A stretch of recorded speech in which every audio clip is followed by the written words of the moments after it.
Umqeqeshi we-Kaizer Chiefs uNasruddin Nabi ukholelwa ukuthi iqembu lakhe lisenalo ithuba lokuhlenga isizini yalo njengoba kuzobe kugxilwe kwimidlalo emibili yeSoweto Derby ne-Orlando Pirates.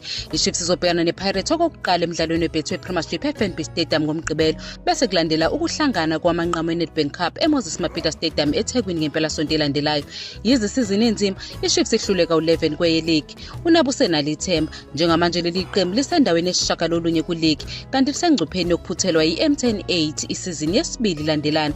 Ngemuva kokuhlula ngo-2-1 iMarumo Gallants, uNabi ube nengxoxo ende nabadlali beqembu lakhe egcizelela ukuthi basenawo amathuba okuguqula izinto. UNabi uvumile ukuthi ukuzethemba kweqembu kuncane kodwa wagcizelela ukubaluleka kokugxila emidlalweni ezayo. Unxuse abadlali ukuthi bahlole indlela abadlale ngayo ngokwethembeka futhi bahlale bebumbene njengoba belungiselela imidlalo yeDerby, kanti iNedbank Cup izoba yithuba elihle lokuhlenga indebe nokuqeda isikhathi eside belinda indondo yesiliva ku-Premier Soccer League.